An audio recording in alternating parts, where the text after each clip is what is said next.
चलो चलो जल्दी चलो, दौड़ के आओ, सत्संग का समय हो गया। सब लोग सामने आके बैठो। एक एक सत्संग वचन को बड़ी सावधानी के साथ सुनो। जब तक सत्संग वचनों को नहीं सुनोगे तुम्हारी समझ में कुछ नहीं आएगा,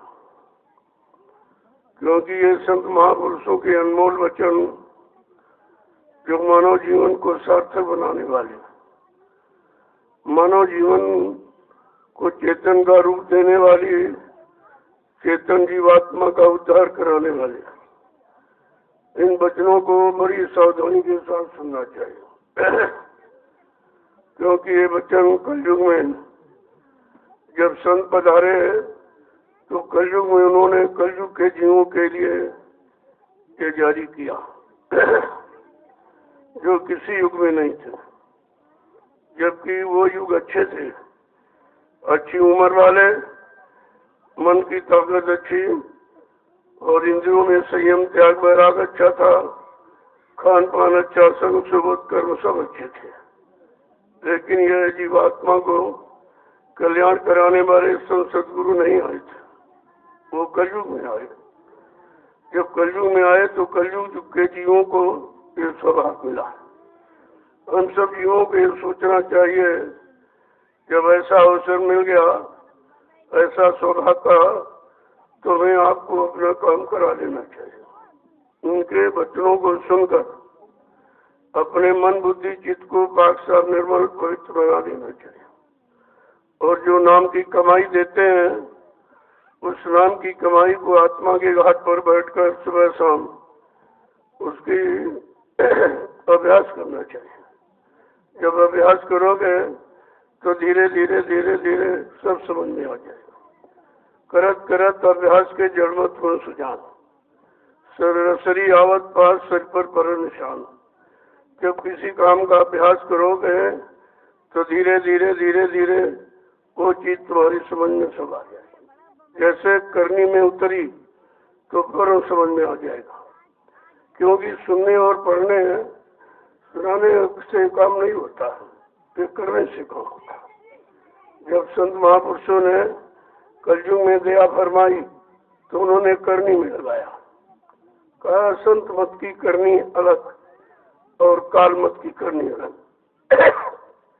काल मत की करनी केवल शरीर इंद्रियों तक सीमित है, लेकिन दयाल मत की करनी जीवात्मा का उद्धार कराने वाली, और जो भी अच्छे बुरे पाप कर्म हो गए उनको भी रिहाई छुट्टी दिलाने वाले होते हैं। इसीलिए तो सत्संग की महिमा है। जब सत्संग वचनों को जब उन्होंने जारी किया तब कहा कि उनका जीवन सार्थक हो जाएगा जो इन वचनों को सुनेगा। बड़े भाग मानुष तन पावा, सुर दुर्लभ सदग्रंथन खावा।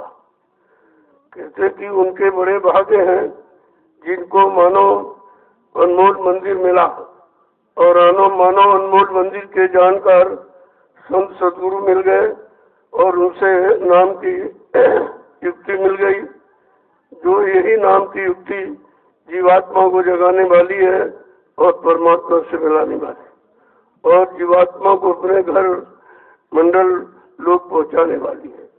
तो कितनी अच्छी चीज मिली, लेकिन हम लोग इस अच्छी चीज को समझ नहीं पाए। समझदारी तो जब आएगी जब उसके विषय में आपको जानकारी मिलेगी। बिना जानकारी के तो समझदारी नहीं आ सकती। उसी जानकारी का नाम है सत्संग। जब सत्य का संग हो जाएगा तो अच्छे बुरे पाप पुण्य शुभ अशुभ ये सब आप जान जाओगे, पहचान जाओगे। फिर उसमें से तुमको यानी छाटने का भी अभ्यास हो जाएगा कि हमको क्या रखना है, क्या निकालना है, क्या पकड़ना है, क्या छोड़ना है। ये सब जानकारी सत्संग के द्वारा ही होती है। तभी तो कहा कि सत्संग जल जो कोई पावे, मैलाई सब कट कट जाए। जिस किसी को सत्संग रूपी श्रद्धा का जल मिल जाए, जो अंदर में गंदगी पापों की जमा है वो साफ हो जाएगी। क्योंकि ये बाहर में तो जो ये कर्म आप करते हो बाहर में तो रहे नहीं, वो तो बाहर में तो किए जाते हैं, लेकिन उसकी अच्छाई बुराई अंदर में जमा होती है। अब वो तो मालूम किसी को नहीं कि अंदर में जो अच्छाई बुराई जमा हो कैसे खत्म होगी, किसके द्वारा खत्म होगी, वो खत्म होने का माध्यम तरीका कौन है। तो ये सब जब सत्संग सुनोगे तो एक एक बात तुम्हारी समझ में आ जाएगी। तभी तो कहा करिए नित्य सत्संग बाधा सकल मिटाए, फिर ऐसा अवसर ना मिले दुर्लभ नर्तन पाए। कहा हर रोज दर रोज प्रतिरोज सत्संग करो। अगर 100 किलोमीटर तक यही आवाज में जाए सत्संग की तो सब छोड़ छाड़ के वहाँ पहुँचना चाहिए। पता नहीं कौन सा वचन तुम्हारे काम का हो, कौन सा वचन लग जाए जो मन सुधर जाए और मेरी बुद्धि चित्त निर्मल पवित्र हो जाए। तो इसलिए सत्संग की महिमा है। अब ये कलयुग का जीव बेचारा इसने कभी सुना नहीं था और किसी युग में सत्संग जारी किया नहीं, क्योंकि संताएं नहीं थे, तो ये जानकारी तो पहले थी नहीं। ये तो अभी लगभग 750 वर्ष पूरे होने जा रहे जब से संत नाम सुनने को मिला, और संत मत उन्हीं से चला। इसके पहले काल मत था, तीनों युगों में काल मत रहा है। काल मत का मतलब काल माया के देश में रहने के कर्म, उसे काल मत कहते हैं। और दयाल मत कि काल के देश से निकलने का कर्म, निकलने की युक्ति, और मिल जाए तो जीवात्मा बने घर पहुंच जाए, उसको कहते हैं दयाल कर्म। अब दोनों कर्मों में बहुत अंतर है। जब सत्संग सुनोगे तभी तो आपकी समझ में आएगा कि काल कर्म कौन, दयाल कर्म कौन, हमें आपके कौन कर्म करने चाहिए, कौन कर्म नहीं करने चाहिए, कैसा खान पान करना चाहिए, कैसा खान पान नहीं करना चाहिए, कैसी संग सोबत नहीं करनी, कैसी संग सोबत नहीं करनी। तो ये सब जानकारी तो सत्संग से ही होती है। बिन सत्संग विवेक न होई, राम कृपा बिन सुलभ न सोई। कहा बिना सत्संग की बुद्धि में विवेक ज्ञान निरख परख पहचान नहीं आती है। ये सब सत्संग कराएगा। सठ सुधरे सत्संगत पाई, कितनी भी अज्ञानता हो, कितना भूल भरम हो, संदेह हो, लेकिन सत्संग से सब चला जाता है। सत्संग तो वो जड़ी बूटी है जो अंतःकरण की सारी गंदगी को समाप्त कर देती, सारी बीमारी, काम क्रोध लोभ मोह अहंकार, इनको भी मतलब छीड़ कर देती है। तो ऐसे वचन महापुरुषों ने जारी किए, लेकिन हम सब लोग कलयुग के जीवों को ये कुछ मालूम नहीं है कि अच्छा क्या है, बुरा क्या है, पाप क्या है, पुण्य क्या है, शुभ क्या है, शुभ क्या है। जो हमारे मन को अच्छा लगता है उसी को हम अच्छा मान लेते, यही तो भूल है। मन को जो अच्छा लगेगा वो हमारे काम आने वाला नहीं है, वो तो यही रहने वाला, निकलने वाला नहीं है। क्योंकि मन का रुझाव झुकाव हमेशा भोगों की तरफ रहा है और बार बार भोगों की तरफ घसीट के ले जाता है। और हमें आपको इन भोगों से निकलकर नाम योग को पकड़ना है और पकड़ करके अपने घर पहुंचना है। जय गुरुदेव, जय गुरुदेव, जय गुरुदेव,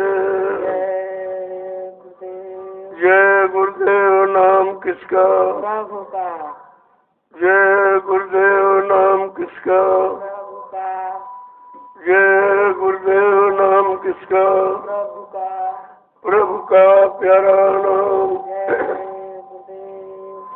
समृद्ध दयालु पूज्य स्वामी जी महाराज आज के इस प्रातःकालीन नैमिषारण्य की तपोभूमि पर लघु सत्संग में सम्मिलित होने वाले समस्त सत्संगी प्रेमी जनों, जीव का बड़ा सौभाग्य होता है तब ये घड़ी मिलती है जब करोड़ों जन्मों की तपस्या, करोड़ों जन्मों के पुण्य, करोड़ों जन्मों की सेवाएं जब हमारी आपकी एकत्र हो जाती हैं, उनका उदय होने का वक्त आता है, तब ये घड़ी मिलती है संत महापुरुषों के वचन वाणी सुनने के। लोगों कितने बड़ी कमाई के बाद ये चीज मिलती। अब एक तो मालूम नहीं था कि 3 युगों में शुभ कर्म क्यों कराए गए, शरीर इंद्रियों वाले कर्म क्यों कराए गए। क्योंकि आगे उन्हें मालूम था कि आगे कलयुग आएगा। कलयुग में संत महापुरुष आएंगे, उनको सुमरन ध्यान भजन की जरूरत पड़ेगी। तो सुमरन ध्यान जब ही होगा जब मन पाक साफ निर्मल पवित्र होगा।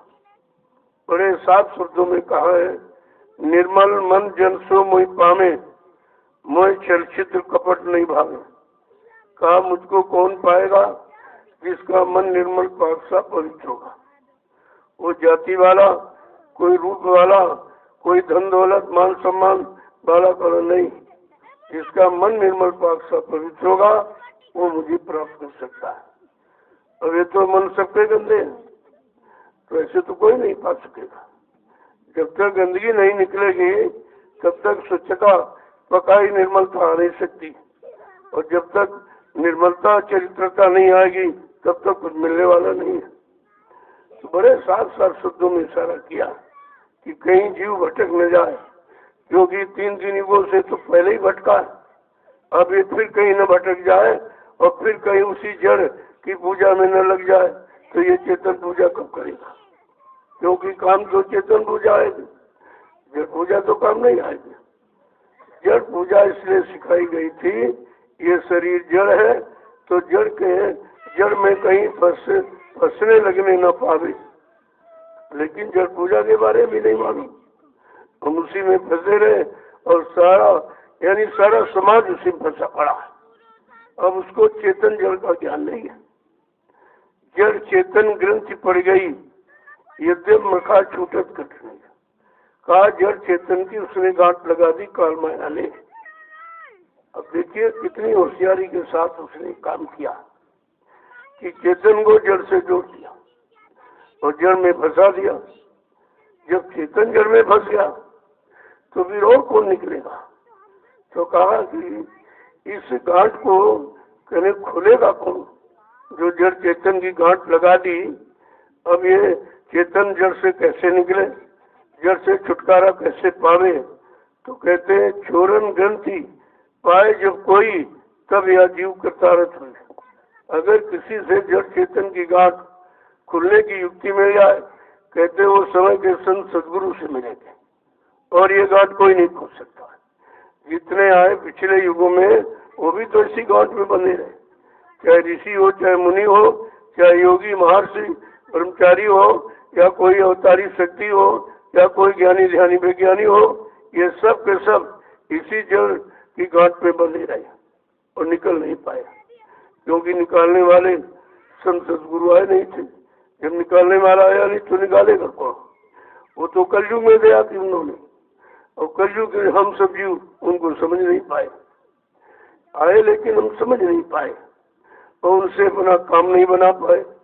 तो कितनी बड़ी भूल हुई कि हमारा काम करने वाला आया और हमको बिना बुलाए आया और बिना मांगे हमें आपको जुक्ति भी दी, लेकिन हम आप उन्हीं को नहीं पहचान पाए जो हमारे लिए आए, हमारी जीवात्मा के कल्याण के लिए आए, हमें पाप कर्मों से माफी दिलाने आए, हमारी जीवात्मा को हमारे घर पहुंचाने आए, हमने उन्हीं को नहीं पहचाना।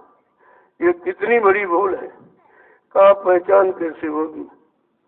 जब तक पहचान कराने वाले नहीं मिलेंगे और पहचान कराने की युक्ति नहीं दी जाएगी तो तुम पहचान करोगे कैसे?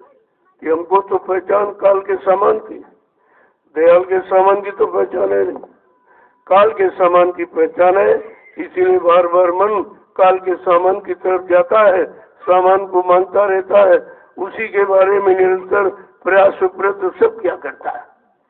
यही हमें आपको अपने मन को समझाना है कि बहुत दिन काल के सामान को पकड़ी हो गया, तुझे क्या मिला? तू अपने घर पहुंचा, सिवाय फंसने के अलावा क्या मिला? और यही तू बार बार उन्हीं कर्मों में लगा रहा जिनमें 4 खान 84 लाख योनियों में आना जाना पड़ता है।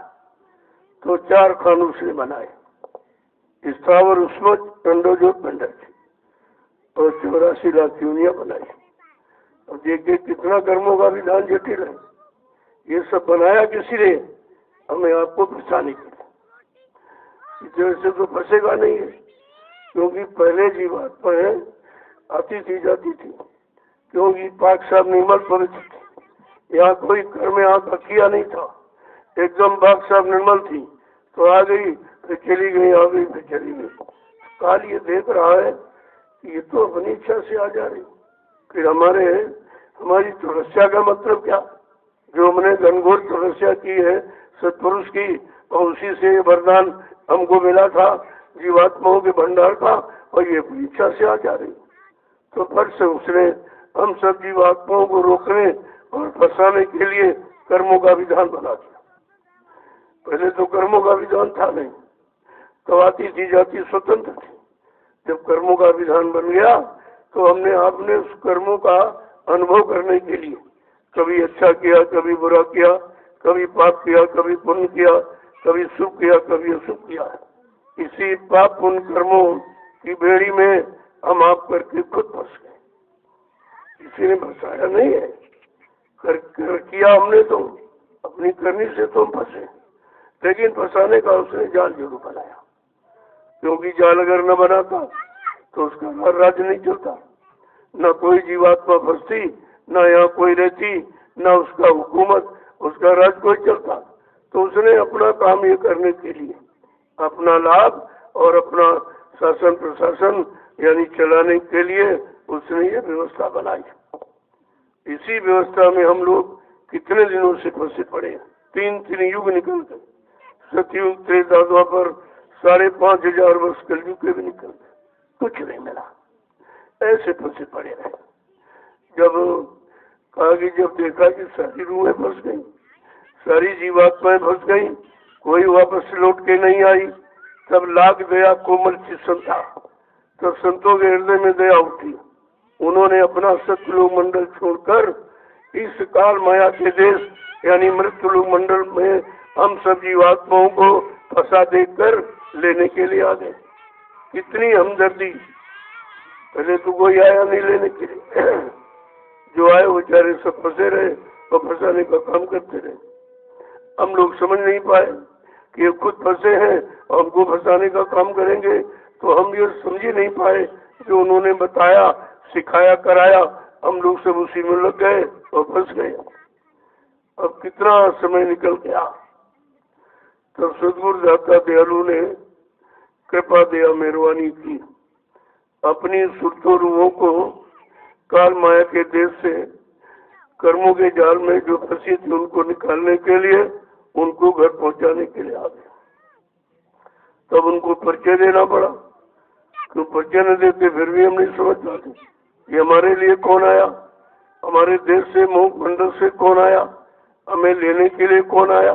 काल माया के देश में कर्मों के जाल में फंसे जीवात्मा हम सबको निकालने के लिए कौन आया, ये तो बिना परिचय के तो नहीं समझते। तब उन्होंने परिचय दिया, परिचय भी हम आप नहीं समझ पाए, और ऐसा नहीं खोल के दिया, ये इशारा किया कि हम आए वही देश से जहाँ तुम्हारा धाम, तुम सबको घर पहुँचाना एक हमारा काम। देखो अपना काम बताया, नहीं तो हम लोग जिस काम में फंसे थे वो काम हमारे देश का जाने का नहीं था। तो कहा हमारा एक ही काम है कि जी तुम सबको निकालना और यहाँ से घर पहुँचाना। ये पूरा परिचय खोल के दिया, लेकिन हमको सुना तो हमने आपने, लेकिन विश्वास नहीं कर पाया कि यही हमारे लिए आए हैं, यही हमको निकालने आए हैं। तो उन्होंने समझा कि फिर कहा कि भव सागर भरमो नहीं, ये प्रताप हमार, अरे निश्चय करके मान ले तो तुरंत उतारू पार। एकदम स्पष्ट कर दिया कि इस भव सागर में तुम भ्रम मत करना कि तुम्हारे लिए कोई दूसरा आएगा, तुम्हें निकालने के लिए कोई दूसरा आएगा, तुम्हें घर पहुंचाने के लिए दूसरा आएगा। कहा नहीं, मेरे बल पुरुष का भरोसा कर, विश्वास कर और मैं तुझे तुझे घर पहुंचाता हूँ, केवल तू विश्वास कर ले। अब ये विश्वास यही तो बड़ी चीज है, विश्वास हो नहीं पाया। सुना तो समझा नहीं, और समझा तो किया नहीं, किया तो किया नहीं, तो विश्वास नहीं हुआ, और विश्वास नहीं हुआ तो हम निकल नहीं पाए, क्योंकि तो फंसे पड़े रहे। फिर उनके आने का मतलब क्या हुआ, आवाज लगाने का मतलब क्या हुआ, अपना परिचय देने का मतलब क्या हुआ? जब हम सब समझ ही नहीं पाए और अपना काम बना नहीं पाए, अपना आधार उनको मान नहीं पाए, तो फिर आने का मतलब क्या हुआ? तो कितनी मेहनत महापुरुषों ने की केवल हम सब जीवों को जगाने के लिए। कितना समय, 10 जुलाई 1952 से 2012, ये 60 वर्ष का समय केवल जगाने में दिया। और हम लोग फिर भी सोते रह गए, सुनते रहे, बोलते रहे, सुनते रहे, बोलते रहे और सोते रह गए, नहीं निकल पाया। क्योंकि अगर सुना होता और समझा होता और अपने जीवन में उतार कर विश्वास किया होता और अभ्यास में लाया होता तो अब तक ये काम शुरू हो गया होता, लेकिन ये कुछ नहीं किया।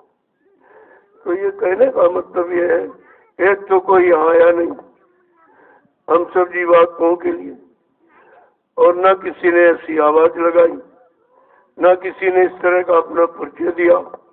जब ये सब काम किया गया तो फिर समझ में क्यों नहीं आया? क्योंकि विश्वास नहीं। बिन विश्वास न कोनो सिद्धि, बिना विश्वास के तो कोई काम सिद्ध होता ही नहीं।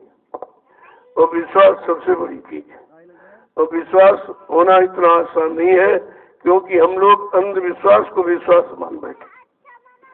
विश्वास का मतलब जानते नहीं, अंधविश्वास को ही विश्वास मान लिया और उसी में फंस गए। और अंधविश्वास कभी विश्वास होता नहीं, कभी विश्वास दिला भी नहीं सकता।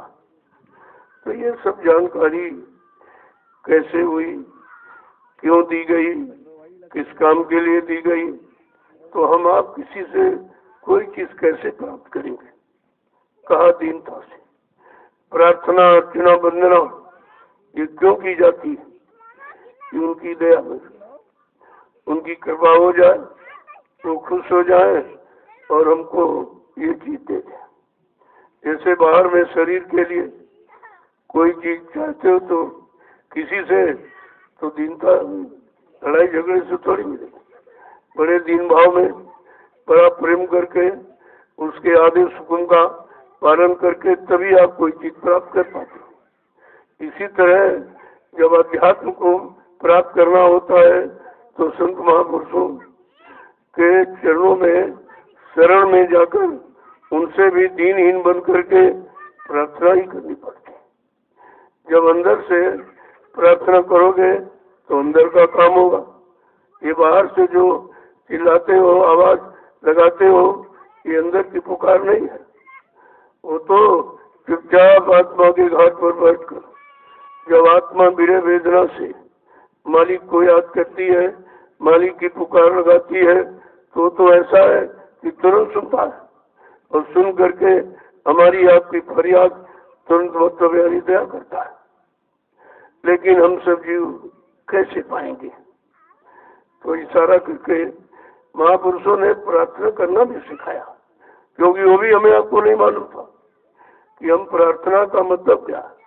प्रार्थना आंतरिक हृदय की पुकार और अंदर का बल है। ये आंतरिक हृदय की पुकार है। तो जब अंदर से विरह वेदना और तड़प से जब पुकारोगे तब मालिक अवश्य सुनता है। लेकिन हमें अंदर में पुकार लगाना मालूम नहीं, कहाँ पर बैठकर किस तरह पुकार लगाए। तो समझाने के लिए क्या कह रहे हैं कि बता दो गुरु तुमको पाऊं मैं कैसे,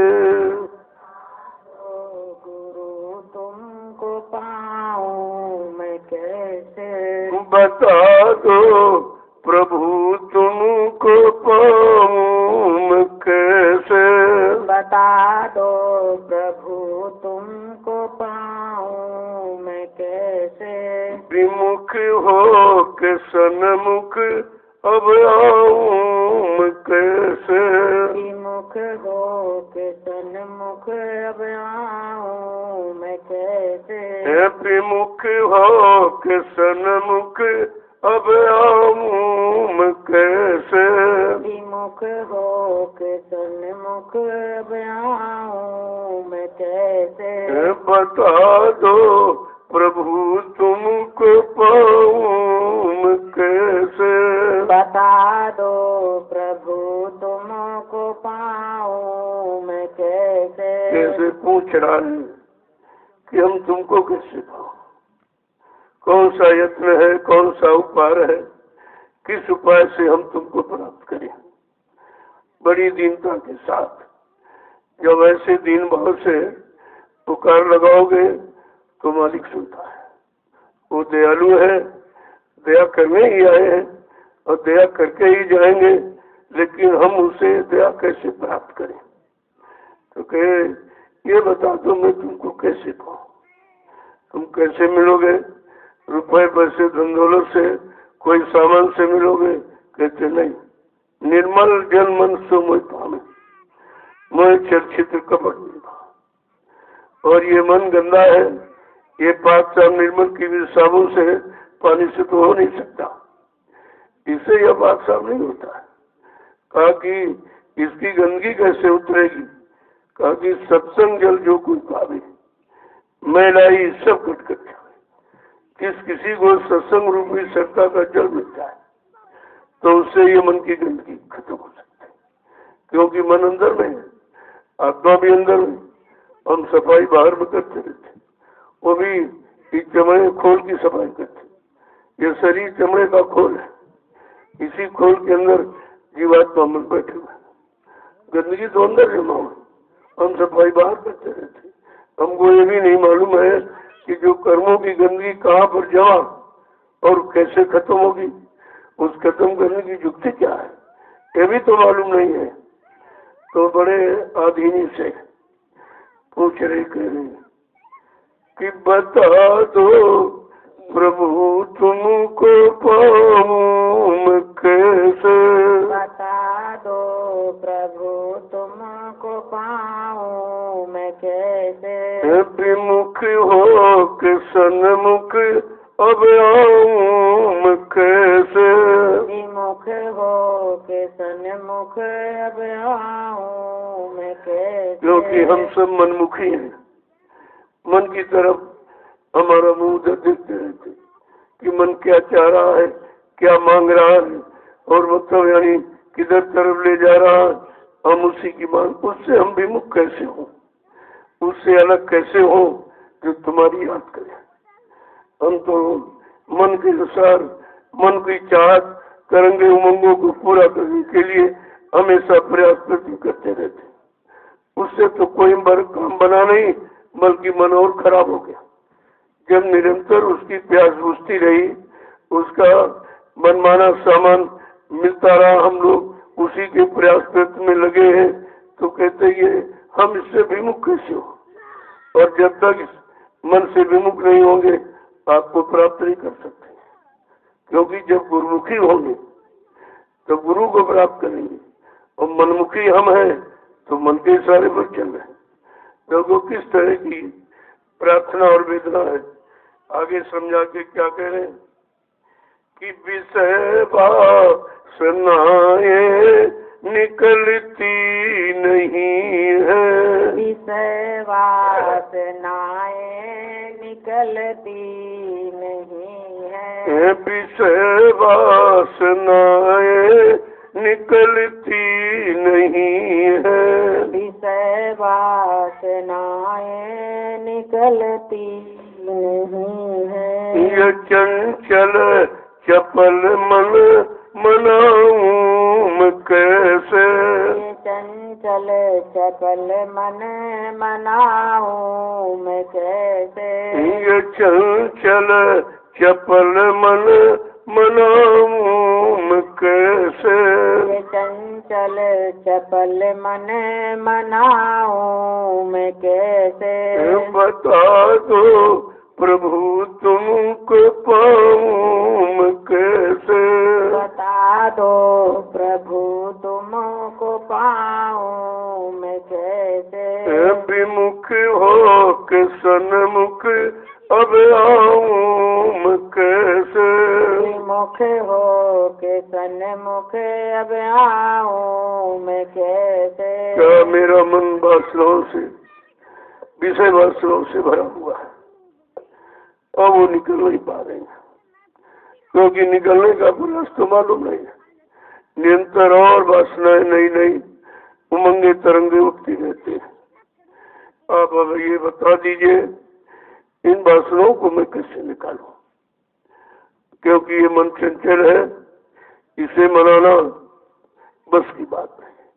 जब ऋषि मुनियों ने तपस्या करके नहीं मना पाया, योगियों ने योग करके नहीं मना पाया, ब्रह्मचारियों ने संयम करके नहीं मना पाया, ज्ञानी विज्ञानियों के ज्ञान के द्वारा नहीं मना पाया, तो हम तो बहुत कमजोर हैं गंदे, हम कैसे मनाएंगे? कृपया ये सब बता दीजिए। आगे क्या है? कभी सोचती तुम को रोकर पुकारूं, कभी सोचती तुमको रोकर पुकारूं, वो कभी सोचती तुम को रोकर पुकारूं, कभी सोचती तुमको रोकर पुकारूं, पर ऐसा हृदय को बनाऊं मैं कैसे, पर ऐसा हृदय को बनाऊं मैं कैसे, पर ऐसा हृदय को बनाऊं मैं कैसे, पर ऐसा हृदय को बनाऊं मैं कैसे, बता दो गुरु तुमको पाऊं मैं कैसे,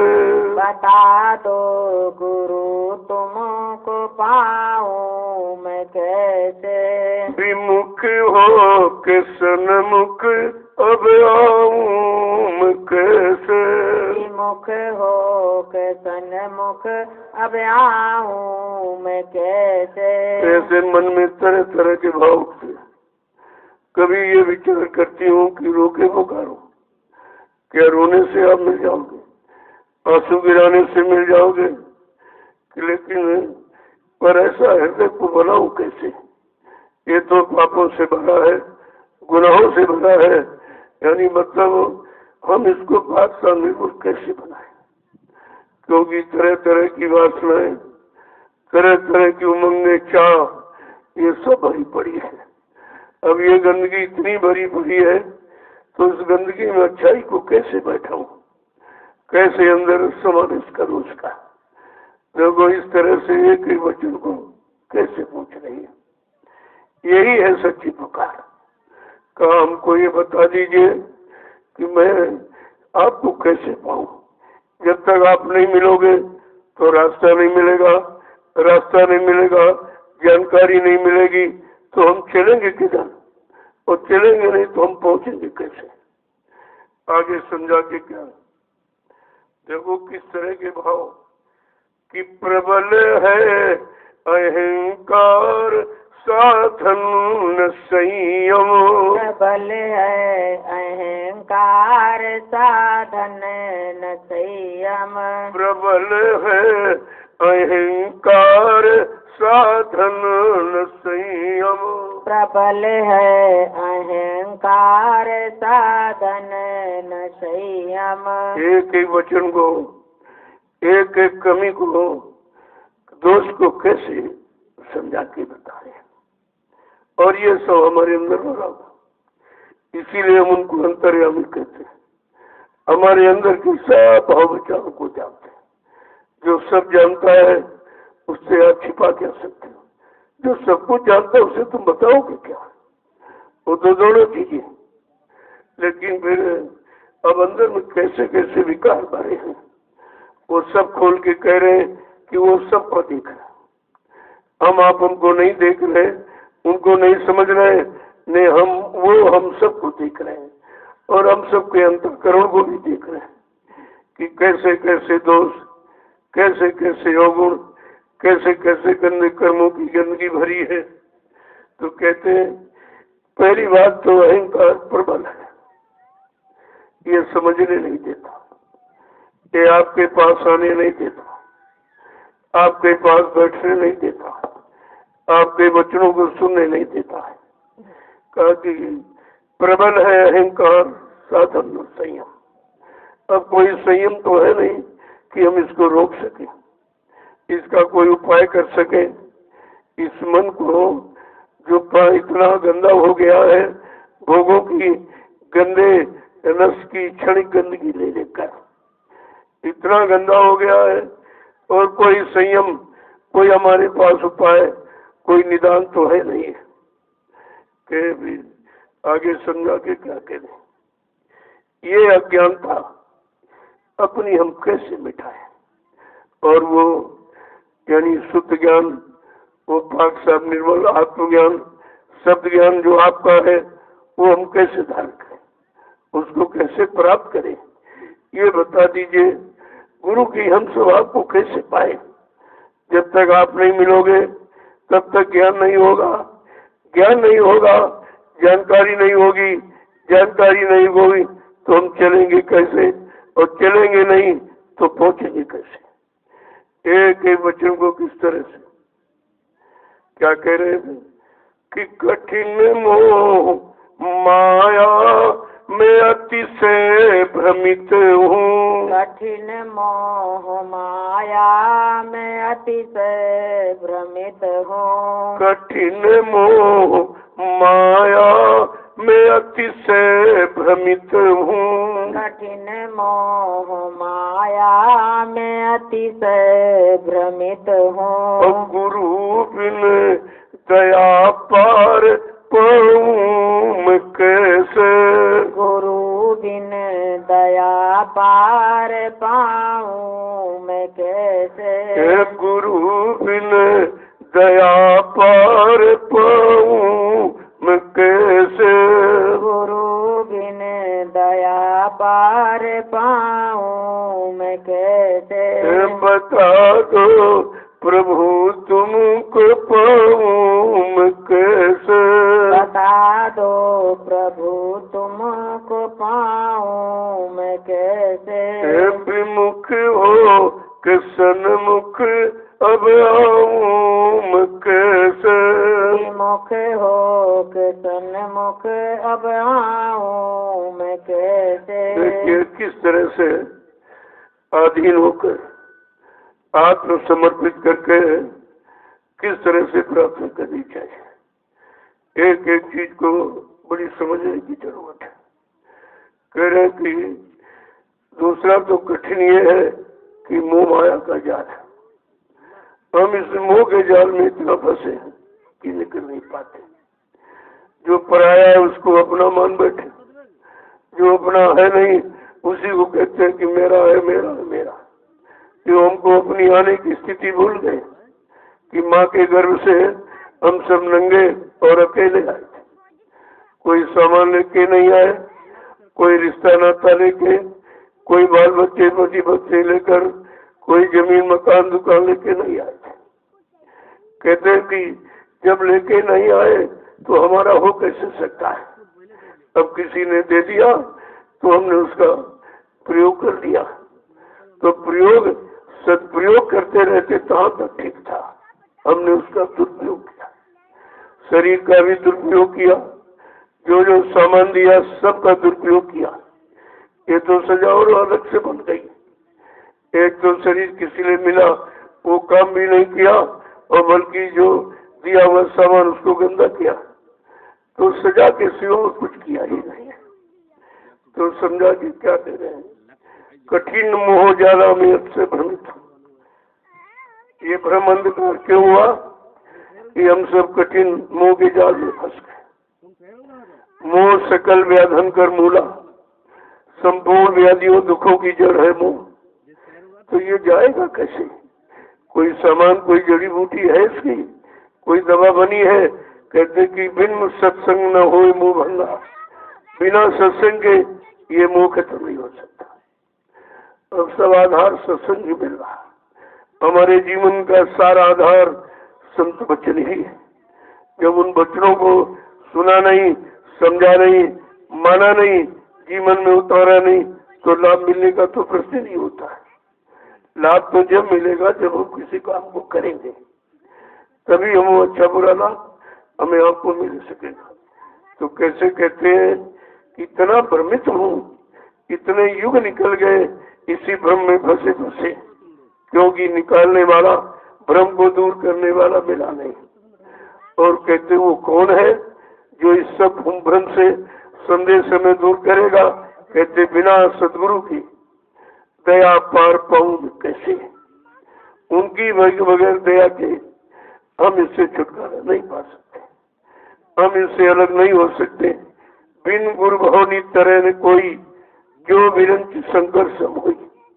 बड़े साफ साफ शब्दों में कह दिया कि ब्रह्मा विष्णु महादेव के समान धनवान बलवान कीर्तिमान यशमान तो कोई बन सकता है, लेकिन भवसागर बिना गुरु के नहीं कोई पार जा सकता। वो तो जब तक पार करने वाला, और वो भी जो नाम नौका लेके आए, फिर भी नौका लगाएगा तभी बैठ के हम पार होंगे। तो भवसागर में नौका लगाएगा और फिर वो आवाज लगाएगा कि हमारी नौका पर सवार हो जाओ, चलो मैं तुमको बने घर पहुंचा दूंगा, तुमको बने तुम्हारे घर मंडल मुकाम पहुंचा दूंगा। तो ऐसी आवाज कितनी हमदर्दी किसको जो आवाज लगाए। कहते भाई तो कोई हमदर्द ऐसा नहीं आया जिसने ऐसी आवाज लगाई हो कि तुम सब जीवों को भवसागर से पार करने के लिए मैंने नौका लगा दी है, चलो तुम जल्दी से बैठो। नाव लगाई शब्द की गुरु ने, चढ़ बैठे कोई सूर। कहो कोई सूरवीर बैठेगा, कायर नहीं बैठेगा, लोभी लालची नहीं बैठेगा, कामी क्रोधी नहीं बैठेगा। कहते कौन बैठेगा? कोई सूर। बोल तो सूरवीर कौन है? हम ये भी नहीं जानते सूरवीर किसे कहते। किसी को मार देना या सता देना ये सूरवीरता नहीं है, ये तो हिंसा है। हिंसा को हम सूरवीरता कर बैठे, अज्ञानता में समझ बैठे। जबकि महापुरुषों ने कहा सच्चा सूरवीर कौन है? जिन्होंने मार मन डाला उन्हीं को सूरमा कहना। जिन्होंने अपने शैतान मन को मार दिया, इसे भोगों से अलग कर लिया, काम क्रोध लोभ मोह अहंकार जैसे शत्रुओं से इसको बचा लिया, तो वो सच्चा सूरवीर है। ये भी तो हम सब नहीं जानते कि सूरवीर कैसे कहते। यहाँ तो हिंसा करने वाले मारने वाले को ही हम सूरवीर कह सकते हैं। अरे भाई किसी की हिंसा हत्या करोगे वो तो जुर्म बन गया, वो तो गुनाह बन गया। हत्या के बदला हत्या। जो कुछ हम आप यहाँ करोगे, काया से जो कारज हुई बिन भोगे बचे नहीं कोई। शरीर इंद्रियों से जो भी अच्छा बुरा कर्म करेंगे उसका फल भोग यही करना पड़ेगा। इसीलिए इसी कर्म भोग के लिए उसने कितनी बड़ी व्यवस्था बनाई, 4 खाने बनाई, स्थावर उसमें चंदत और 4 खान 84 लाख योनिया, यानी शरीर जिस बना दिए और उसी कर्मों को यहाँ पर कराएगा। जो इसी योनियों में आते जाते रहो तो हमारा राज बरकरार रहेगा। इसके लिए उसने सभी व्यवस्था की। तो हमें आपको वो दीनता की पुकार लगा के अपना ये काम कराने वाले को कैसे खुश करना है, कैसे प्रसन्न करना है। क्योंकि वो गुर नहीं भूखा तेरे धन का, उन पर धन है नाम रतन का। गुर तेरा उपकार करा में भूखे प्यासे को दे। उनको धन चाहिए नहीं, सामान चाहिए नहीं, तुम्हारा शरीर चाहिए नहीं, काल का कोई सामान उनको नहीं चाहिए। तो हम खुश कैसे करेंगे? क्योंकि हमारे सबके पास काल का ही सामान है और वो भी गंदा है। अब गंदगी से तो कोई खुश होगा नहीं। तो कह रहे कि वो केवल प्रेम से खुश हो जाएंगे। प्रेम से प्रकट हो मैं जाना। क्या मैं प्रेम से खुश हो जाऊंगा? वो कहीं बुला लो चलाऊंगा, लेकिन रुपए वैसे धंधों से नहीं हो, ये काम नहीं। देखो कितनी बड़ी पहचान। एक एक शब्द को जब सुनोगे समझोगे तब तुम्हारी समझ में कहीं आएगा कि हम अच्छे हैं कि खराब है, कि हम अच्छाई की तरफ जा रहे कि अभी बुराई में फंसे बैठे। ये भी तो जानकारी अभी नहीं है। तो क्या कह रहे हैं कि कठिन मोह माया में अतिशय भ्रमित हूँ। इतना ज्यादा इस काल माया ने ऐसा सामान बना दिया है, उसी माया के सामान में हम सब कितने भ्रमित हैं। एक दिन से नहीं 3 युगों से भ्रमित है। कितने सतयुग त्रेता द्वापर कल्प निकल गए, अभी तक समझ नहीं आया कि हम फंसे हैं कि निकले। ये भी नहीं समझ पाए। जिसे में फंसे उसको समझता हमारा सामान है। ये हमारा है और ये हमारा, उसी में हम बसे। जिसको हमने भूल भ्रमवश अज्ञानता में अपना मान लिया है, यही फंसाओ। पहला बंधन देह का, दूसरा त्रियाजान, चौथा पुत्र, पांचवा नाती माँ का सबसे बड़े बंधन तो ये। इन बंधनों से हम अलग ही नहीं हो पा रहे कभी, क्योंकि अलग कराने वाला कोई आया नहीं। अलग कैसे हो वो युक्ति, वो ज्ञान किसी ने दिया नहीं। यहाँ तो जितने आए सब फंसाने वाले आए, खुद फंसे रहे और उसी फंसने में हमें आपको बराबर घसीटते रहे, लगाते रहे। आगे क्या है कि हृदय दीप आलो किसे जो विमल हो, हृदय दीप आलोक से जो विमल हो, हृदय दीप आलोक से जो विमल हो, हृदय दीप आलोक से जो विमल हो, विनय किस तरह की सुनाऊं मैं कैसे, विनय किस तरह की सुनाऊं मैं कैसे, विनय किस तरह की सुनाऊं मैं कैसे, विनय किस तरह की सुनाऊं मैं कैसे, तुम बता दो प्रभु तुमको पाऊं मैं कैसे, बता दो प्रभु तुमको पाऊं मैं कैसे, विमुख हो के सन्मुख अब आऊं मैं कैसे, विमुख हो के सन्मुख आऊं मैं कैसे, मेरा हृदय अंतःकरण विषय वासनाओं की गंदगी से भरा हुआ है। मैं कैसे निर्मल पवित्र इसको बनाऊं और फिर मैं उस तरह की आपसे आज जो मिन्नत प्रार्थना कैसे करूं। देखो एक एक वचन जो हमारे अंदर का भरा हुआ है, कोई निकाल नहीं पाया, कोई बता नहीं पाया, वो सब अंतर्यामी है, सब कुछ देख देख के सब बता रहे हैं कि जब तक ये गंदगी नहीं निकलेगी, ये बाहर की स्वच्छता पकाई सफाई काम नहीं आएगी। ये तो चमड़े का खोल है शरीर, हम इसी को निरंतर मारते रहते, धोते रहते, इसी में लगे रहते, इसी को खिलाने पिलाने सजाने में सारा समय चला गया और मिला कुछ। भाई खोल की पूजा करने से तो थोड़ी कुछ मिलेगा, वो तो अंदर में बैठा, जैसे मंदिर की कोई पूजा नहीं करता। मंदिर कितना करोड़ों रुपए का बना दो, कितना खूबसूरत बना दो, मंदिर की पूजा नहीं करेगा। जो मंदिर के अंदर मूर्ति है वो अंदर मूर्ति की पूजा हो। ठीक इसी तरह से शरीर की पूजा नहीं। शरीर में जो जीवात्मा बैठी वो जाग गई है और जाग करके परमात्मा सिमर गई, उसकी पूजा है। उसी शरीर की पूजा होती है। जिस खोल में रहने वाली जीवात्मा जाग गई और परमात्मा सिमर गई और अपने सच्चे घर को पहुंच गई। जब वो मृतलोक मंडल में हम सब सोई हुई जीवात्माओं को जगाने के लिए आते हैं, उन्हीं की पूजा होती है। आगे समझा के क्या करें, कहा कि ये मतलब इतना खराब, ये अंतःकरण इतना गंदा हो गया, गंदगी भरते भरते भरते क्यों हम लोग उस गंदगी को जानते नहीं थे। गंदगी है कि स्वच्छता है, हम उसी को स्वच्छता मानकर, गंदगी को स्वच्छता मानकर अंदर में बसाए, जगह ले ली, अंदर में सब बस गए। अब इतनी गंदगी भर गई, काम है कैसे इसको पाक साफ निर्मल पवित्र बनाऊं और कैसे वो यानी पाक साफ हृदय से आपकी प्रार्थना करूं, ये बता दो। हम कैसे ये करें और आपको कैसे प्राप्त कर सके। आगे क्या है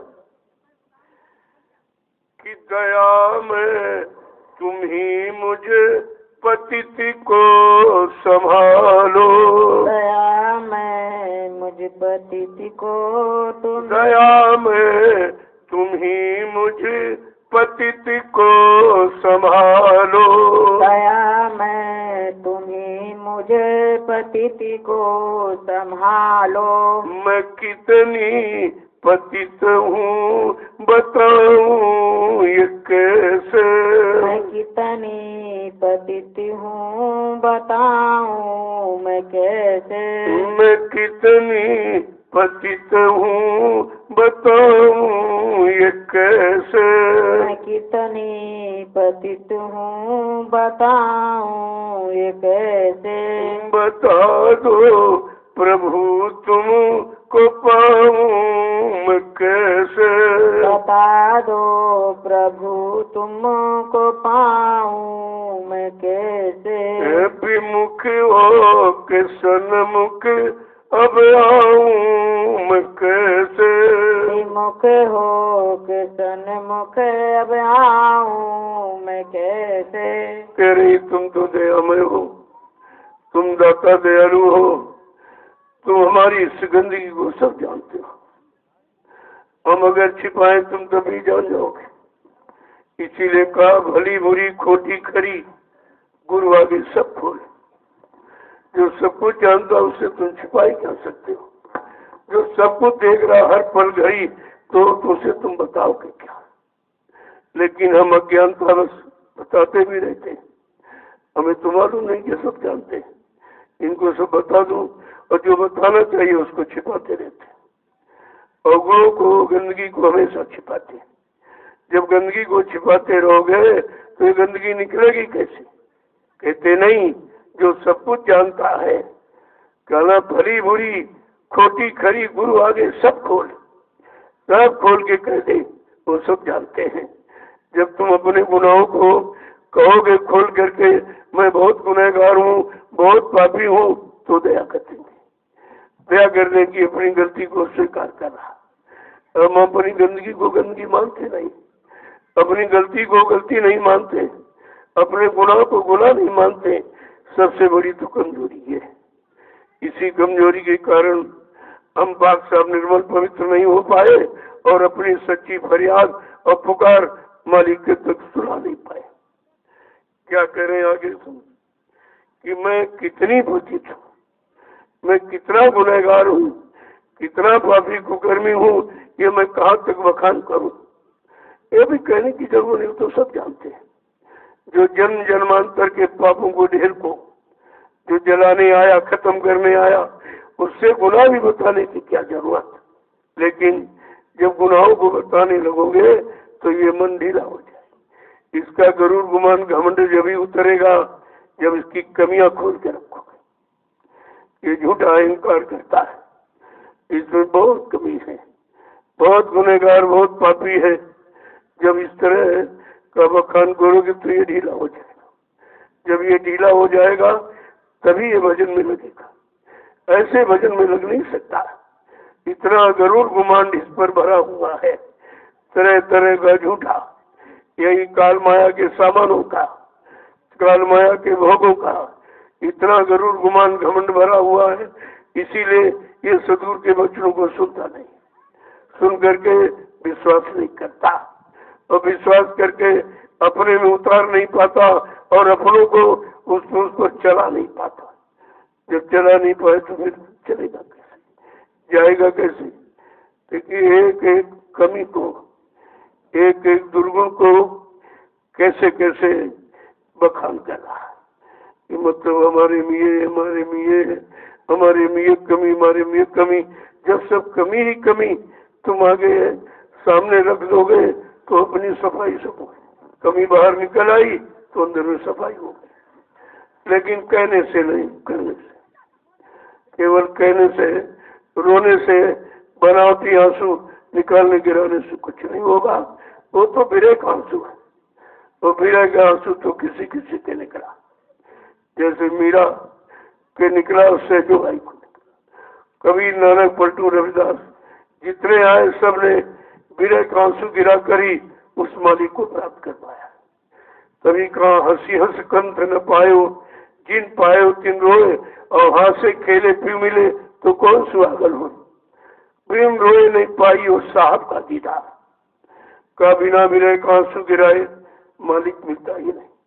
और बिरेक आंसू तुम्हारे पास है नहीं, तुम्हारे पास तो स्वार्थ का, लोभ लालच के बहुत आंसू भरे जरा से कोई तकलीफ और रोक दिया। और ये नहीं देख रहे हो कि जीवात्मा को कितनी तकलीफ है, कितने समय से बेचारी तकलीफ उठा रही। उसके लिए कभी आंसू गिराया, उसके लिए मेरे वेदना कभी तुम्हारे अंदर पैदा हुई? कुछ नहीं, क्योंकि हम जानते ही नहीं, हम वो समझते ही नहीं। तो इसलिए हमको समझा दीजिए, हमको जना दीजिए, हमको रास्ता दिखा दीजिए, रास्ते पर चलाकर अपने घर पहुंचा दीजिए।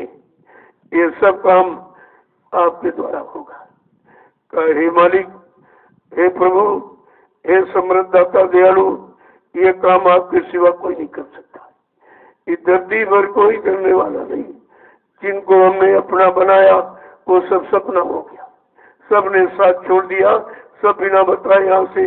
किसी का पति चला गया, किसी की पत्नी चली गई, किसका बेटा भाई, ये सब जा रहे हैं। कोई हमारे होते तो हमसे पूछ के जाते, हमको बता के जाते, लेकिन हम उन्हीं को अपना मान रहे जो हमारे नहीं है। यही सबसे बड़ी अज्ञानता है। इसलिए महापुरुषों ने सब कुछ खोल कर बताया कि जो तुमने शारीरिक रिश्ते बनाए अज्ञानता की, जब तुम्हारा शरीर, तुम्हारा पिंड जब ये माँ के गर्भ से बाहर आया तो क्या कोई रिश्ता लेके आया था? कोई पत्नी बाल बच्चे साथ लेके आया था?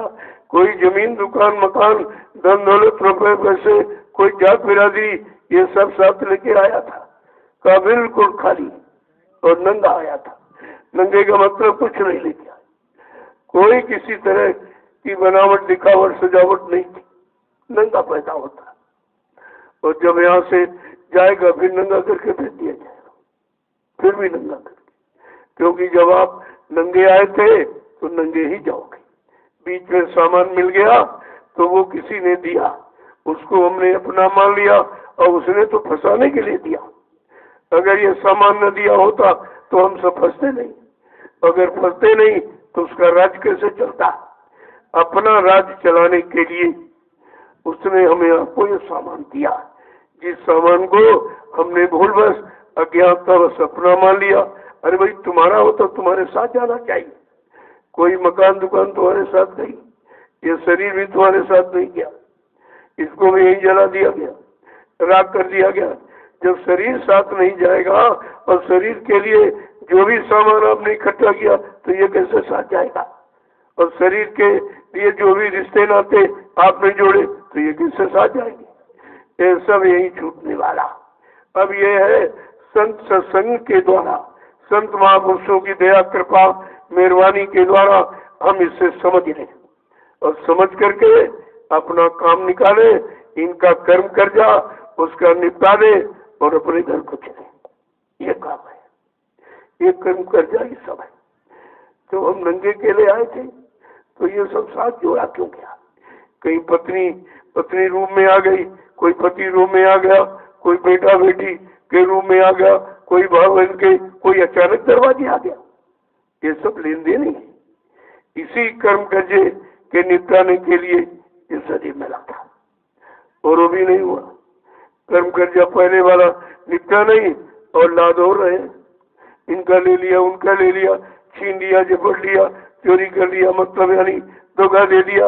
ये तो कर्म कर्जा और बढ़ रहा, पहले वाला तो उतरा नहीं और ये बढ़ रहा है, क्योंकि ये जानकारी नहीं है। वो कहता हम बहुत चतुर चालाक है, इनका छीन लिया, देखो कुछ नहीं मेरा कर पाया। अरे तुम्हें तो बैल बनकर, घोड़ा खच्चर मतलब गधा बन करके ये सब देना पड़ेगा, क्योंकि लेने वाला इतना होशियार है। वो एक एक कर्म कर्जे का भुगतान बगैर लिए तुम्हारे शरीर को उधर जाने ही नहीं, जीवात्मा को उधर जाने नहीं देगा, और ये सब यहीं पर भुगतान कराएगा। यही जानकारी देने के लिए संत महापुरुष आए हैं, लेकिन आपने उनको समझ नहीं पाया। इसीलिए आरजू मिन्नत से यही कहना है कि दया में तुम ही मुझ पतित को संभारो, दया में मुझे पतित को संभालो, दया में तुम ही मुझे पतित को संभारो, दया में तुम ही मुझे पतित को संभालो। मैं कितनी पतित हूँ दिखाऊं ये कैसे, मैं कितनी पतित हूँ दिखाऊं मैं कैसे। मैं कितनी पतित हूँ दिखाऊं ये कैसे, मैं कितनी पतित हूँ दिखाऊं ये कैसे। बता दो प्रभु तुम को पाऊं मैं कैसे, बता दो प्रभु तुमको पाऊं मैं कैसे। विमुख हो के सन्मुख अब आऊं मैं कैसे, विमुख हो के सन्मुख अब आऊं मैं कैसे। सबको अपना बना के देख लिया, सब में रह के देख लिया, सबका काम करके देख लिया, लेकिन मेरी सुनने वाला कोई नहीं, मेरी मदद करने वाला कोई नहीं, मेरे साथ जाने वाला कोई नहीं। हे दयामय दाता दयालु समर्थ, आप ही ये काम कर सकते हो, आप ही समर्थ हो, आप सब कुछ कर सकते हो। मुझे मालूम हो गया सत्संग बचनों से कि आप मेरा काम करने के लिए आए हो, आप मेरी जीवात्मा के उद्धार के लिए ही आए हो, आप मुझे इस पाप कर्मों से रिहाई छुट्टी दिलाने के लिए आए हो।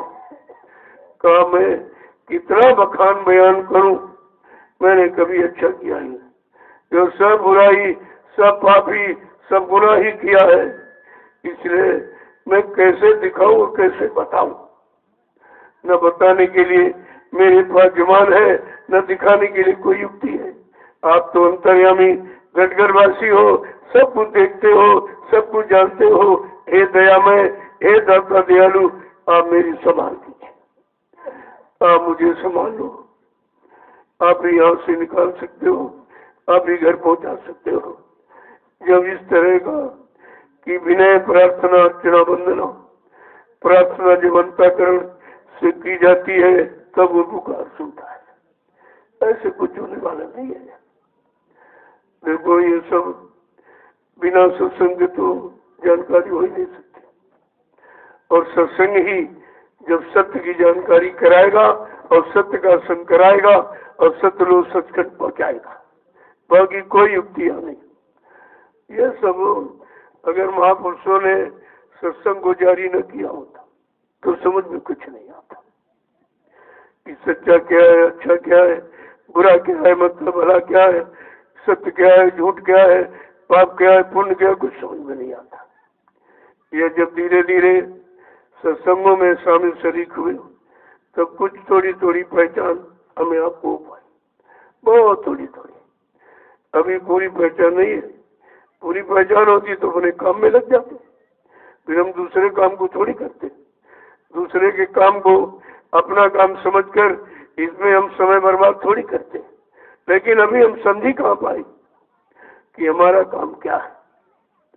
काम करो अपना, पराये काम क्यों फंसना। कहा अपना काम करो, पराये काम में क्यों फंसे हो। हम अपना और पराया जानते ही नहीं, जो पराया उसी को अपना कह रहे।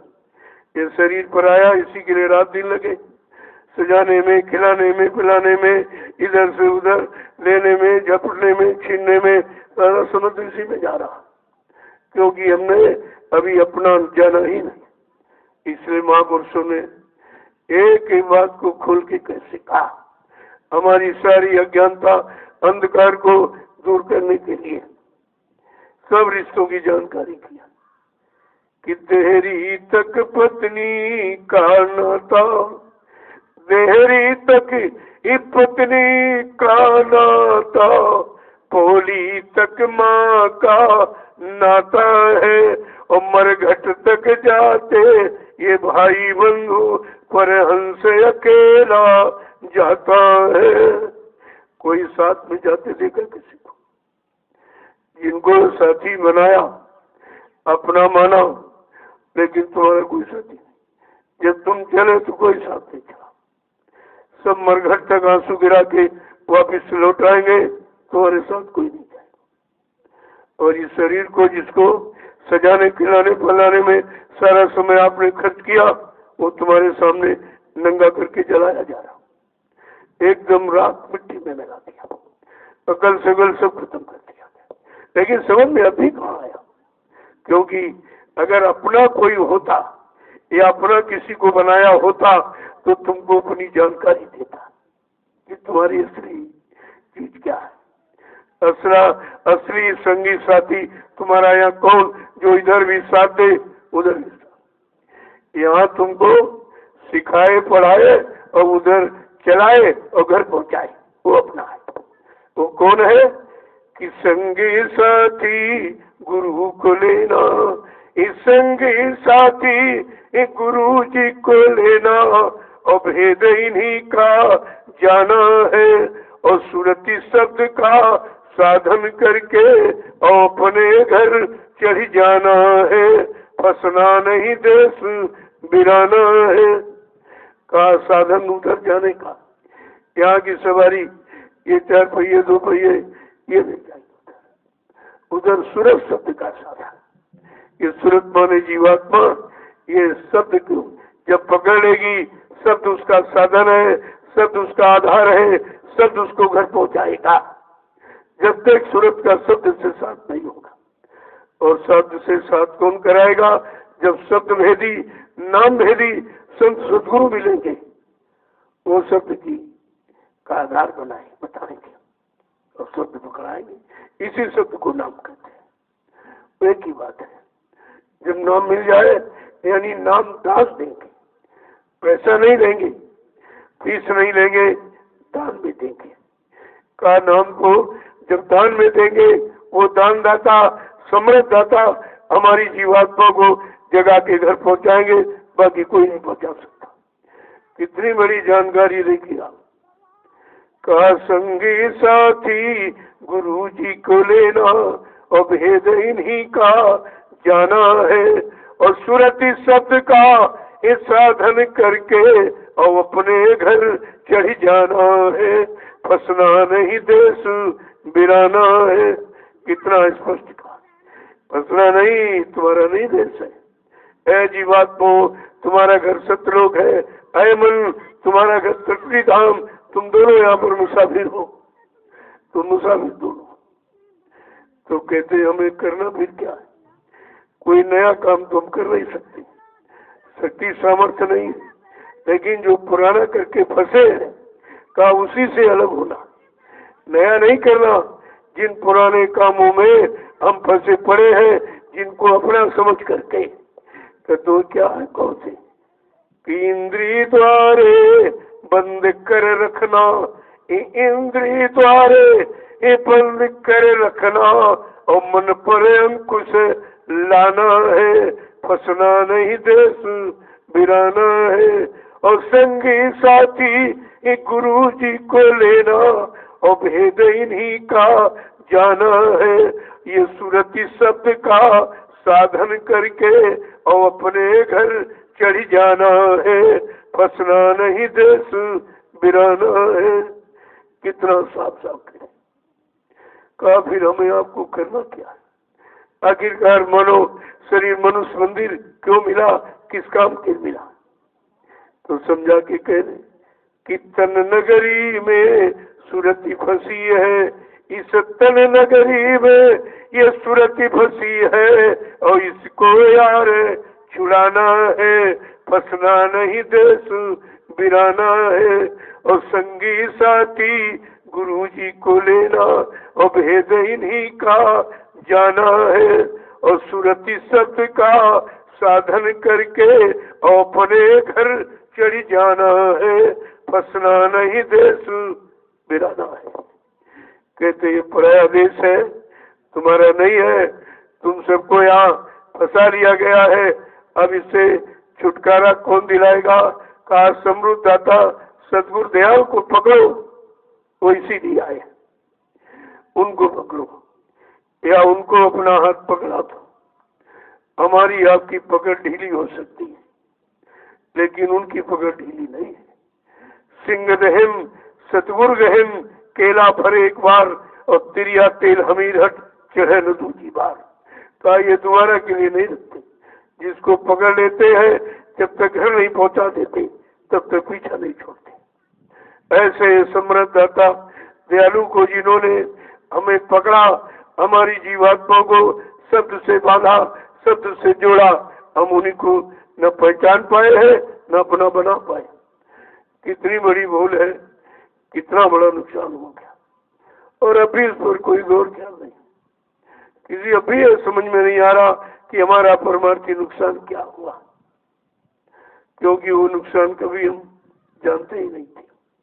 परमार्थ के बारे में जानकारी थी नहीं। हम तो स्वार्थ के बंधनों में बंधे रहे, स्वार्थ के रिश्तों में बंधे रहे, भाई सामान नकली सामान को अपना समझकर पकड़े रहे। कितनी भूल भुलैया में रहे। इसी से छुटकारा दिलाने के लिए संत महापुरुष आए और हमने उनको पहचान नहीं पाया, अपना बना नहीं पाया, अपना कोई काम भी नहीं करा पाया। ये छोटी मोटी भूल है, ये छोटा मोटा नुकसान है। इस परमार्थी नुकसान, आध्यात्मिक नुकसान की भरपाई ये रुपए पैसे धन दौलत सामान से नहीं की जा सकती। जय गुरुदेव, जय गुरुदेव, जय गुरुदेव, जय गुरुदेव। नाम किसका? प्रभु का। जय गुरुदेव। नाम किसका? प्रभु का। प्रभु का प्यारा नाम। जय गुरुदेव। रखा हो जाइए तो पहले देखो, अभी नहीं खड़े हो पाए। अब ये जब खड़े नहीं हो पाए तो चलेंगे कब? चलेंगे नहीं तो पहुंचेंगे। सब इसी आलस में आ पड़े हुए, सारा जीवन आलस में निकल गया। सोते सोते, और ये सोना कभी पूरा नहीं हुआ, कभी नहीं पूरा होता। रोज सोते हो, यदि पूरा होता तो फिर दोबारा नींद क्यों आती है? रोज आती है, रोज आती है, रोज सुलाती, रोज आती, रोज सुलाती। ये सुलाती है कि जगाती है? कहाँ सुलाती है? ये सब सुलाने वाले, जगाने वाला कोई नहीं। जब जगाने वाला कोई नहीं तो ले जाने वाला कोई, ले जाने वाला नहीं तो पहुंचाने वाला को, और पहुंचाने वाला नहीं तो मिलाने वाला को। जब तक मिलाएगा नहीं तब तक तो शांति होती नहीं है। मिलने के बाद ही शांति होती है। तो ये सब चीजें महापुरुषों ने सत्संग के माध्यम से हमें आपको सब बताया था, लेकिन हमने आपने उनके वचनों को समझ कहाँ पाया, उनके इशारों को जानी कहाँ पाया। अगर जान लेते तो समझ में आ जाता, क्योंकि संत वचन बड़े अटपटे, संत वचन अटपटे और झटपट लखे न कोय, और जो झटपट लगे तो झटपट दर्शन हो। कि देरी क्या लगी, लेकिन समझना इतना आसान नहीं। सुनना तो सरल, कान सुन रहे, कानों का काम है, उनका विषय सुनने का, चाहे अच्छा को चाहे बुरा को सब सुन लेंगे। लेकिन मन ने पकड़ा क्या है? मन को हमने आपने कहाँ पकड़ा पाया? सतगुरुदाता सम्राट के वचनों को मन को नहीं पकड़ा पाया, तभी ये मन शैतानी कर रहा। अगर इसको पकड़ा दिया जाए तो उनकी वो पकड़ इसको ढीला कर देगी, ढीला कर दी, उधर से हटा देगी। जो भोगों की जकड़न है, ऐट गुमान, ये सब खत्म कर देगी। वचन तो सब तरफ से बचाने का काम करते हैं, लेकिन हम वचनों को सुनते नहीं। यहाँ आते तो यहाँ भी आलस करते हो, तो कहते अरे अभी तो अभी बहुत समय बड़ा सुन लेंगे। अरे तुम्हें क्या मालूम कौन सा वचन तुम्हारे काम का, वो तुमने सुना नहीं, निकल गया। और तो ये यानी इतने वचनों में सब थोड़ी पकड़ पाओगे, कोई एक हाथ पकड़ पाओगे। अगर सब तो वही पकड़ेगा जिसको सब पकड़ने की आदत है। सब पकड़ के जिसने अपना सब काम बना लिया है वो तो सब पकड़ लेगा, बाकी एक हाथ वचन मुश्किल से पकड़ोगे, क्योंकि मन इतना चिकना है, ये वचन में पड़ जाते, सब रबड़ जाते, सब फिसल जाते, एक भी वचन नहीं टिकता। तो यही सब काम करने के लिए तो सतगुरुदाता दयालु आए। अगर हम ज्ञान ध्यान राग बैराग ये शारीरिक कोई कर्म करके काम कर लेते तो उनको आने की क्या जरूरत है? क्योंकि आत्मिक कर्म किसी ने बताया नहीं, जितने आए सब शारीरिक कर्म। और शारीरिक कर्म जब शरीर है हमारा नहीं है, ये भी तो काम आने वाला साथ देने वाला नहीं है, तो वो कर्म कहाँ से साथ देंगे? वो कर्म तुम्हारा कौन सा काम बना देंगे? इसलिए संत महापुरुष आए, उन्होंने आत्मिक कर्म का, आत्मिक कर्म की परिभाषा बताई, आत्मिक कर्म का ज्ञान कराया कि आत्मिक कर्म क्या है, आत्मिक पूजा क्या है। शरीर पूजा करते करते कितना समय निकल गया, कोई मिला? जो शरीर इंद्रियों से हमने आपने पूजा पाठ किया है, जिसकी पूजा की, कोई देवी देवता मिला? कोई भगवान खुदा घाट मिला? कुछ नहीं। क्यों? अगर होता तो मिलता। वो जड़ में बैठकर चेतन की कामना करते हो तो जड़ में चेतन कहाँ रखा? जड़ में चेतन कहाँ रखा? इसीलिए तो कुदरत को ये मुद्दतों युगों के बाद एक फैसला देना पड़ा। कुदरत ने जो फैसला दिया है वो कितना सत्य देखो। उसने मठ मंदिर गिरजा गुरुद्वारों सब में ताले लगवा दिए। वो कभी हुआ था? ये कलयुग जा रहा है, कैसे कैसे काम करता हुआ जा रहा, जो कभी नहीं हुआ। ये देखिए आप, कलयुग में मंदिर मस्जिद गिरजा गुरुद्वारे जो तुम्हारा एक आधार था तो जड़ता का, लेकिन आधार था, जड़ का आधार था, चेतन का नहीं था। तो आधार को पकड़ करके कहा कुछ मिला नहीं, कहा कितने युग निकल गए, कितना श्रम समय पूंजी खर्च करते करते और कोई नहीं मिला। यद्यपि धर्मशास्त्रों ने इशारा किया था, ऐसा नहीं धर्मशास्त्रों ने सच्चाई को छिपाया नहीं है, लेकिन उस सच्चाई को लोगों ने तुम्हें बताया नहीं। बड़े साफ शब्दों में लिखा है कि नाहम बसामि वैकुंठे योगिना हृदय न चा मम भक्त्वा यत्र गांति तत्र तिष्ठामि नारदा। हे नारद, मैं यहाँ कहीं नहीं रहता हूँ। जहाँ तुम ढूंढ रहे हो एक कागज और पानी और पत्थर, मैं इनमें नहीं रहता हूँ। मेरा तो वास तुम्हारे अंदर है, आत्मा रूप में चेतन वास मेरा तुम्हारे अंदर है। ये जीवात्मा चेतन परमात्मा का अंश, तो अंश रूप में हम सबको परमात्मा आदिकाल से मिला हुआ है, तो बहुत पहले से मिला। अगर ये अंश इस शरीर में न आता तो ये शरीर कभी जिंदा नहीं होता, मुर्दा ही रहता, ये मुर्दा रहता। जब अंश ने इस यानी मतलब जड़ शरीर को चेतन बना दिया अंश ने, तो वो समुद्र है, वो क्या करेगा? अगर समुद्र मिल जाए तो फिर कौन सा काम बाकी रह जाए? वो तो सारा काम हो जाएगा। जब ये अंश रूप चेतन यानी जीवात्मा इस जड़ शरीर को चेतन कर देती और सारी जड़ता को चेतन का रूप दे देती, तो दे दिया। ये जितना आप देख रहे हो पशु पक्षी जंगली जानवर कीड़े मकोड़े आदमी इंसान, ये किस लिए जिंदा है? केवल जीवात्मा के कारण। अगर जीवात्मा इस शरीर से निकल जाए तो 1 मिनट में सब मुर्दा हो जाए। ये सब मुर्दा ही है, हम सब लोग मुर्दा ही नहीं घूम रहे। चेतन जीवात्मा के कारण आप इस मुर्दे जड़ शरीर से काम ले रहे हो। अगर वो चेतन ऊर्जा शक्ति परमात्मा की निकल जाए तो ये जड़ रह जाएगा, फिर आप शरीर से कोई काम नहीं कर सकते, कोई सामान का प्रयोग भी नहीं कर सकते। कितनी महत्वपूर्ण है वो चेतन जीवात्मा, जिसके बारे में कोई जानकारी अभी तक नहीं। कभी तो कहा गिरी बदरी आप आपकी और बरस रहे अंगार और संत नाते जगत में तो जड़ मरता संसार। अगर संतों का आगमन इस भारत भूमि पर कलयुग में न हुआ होता तो हम सब जीवात्माएं जन्म मरण के चक्कर से कभी निकल नहीं सकती, कभी नहीं निकल पाती। इतना बड़ा काम करने के लिए आए और हमने उनको पहचान ही नहीं पाया।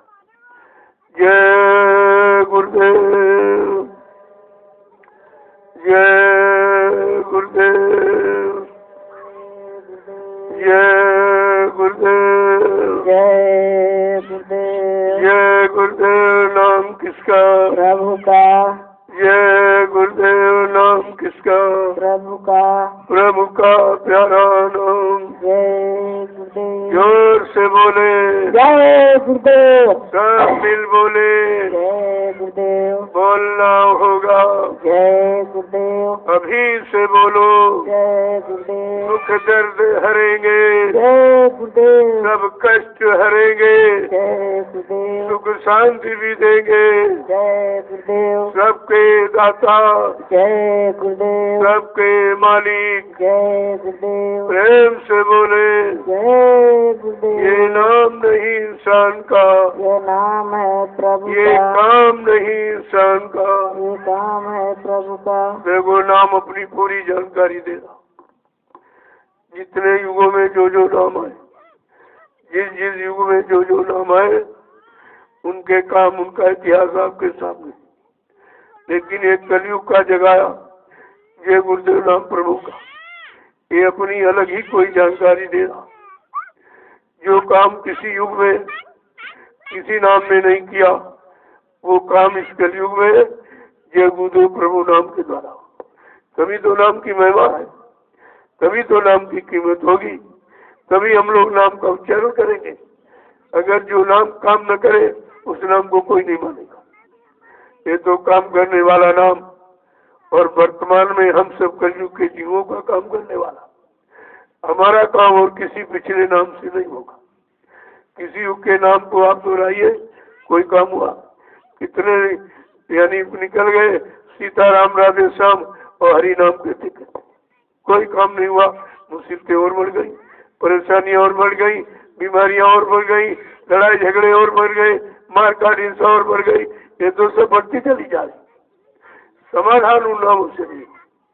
इसीलिए कहा कि वक्त का नाम, समय का नाम, समय का सदगुरु, समय का डॉक्टर मास्टर आचार्य, ये तुम्हारा काम करेगा। आए थे बहुत अच्छे थे, शरीर से चले गए, उनके नाम उच्चारण से तुम्हारा काम नहीं होगा।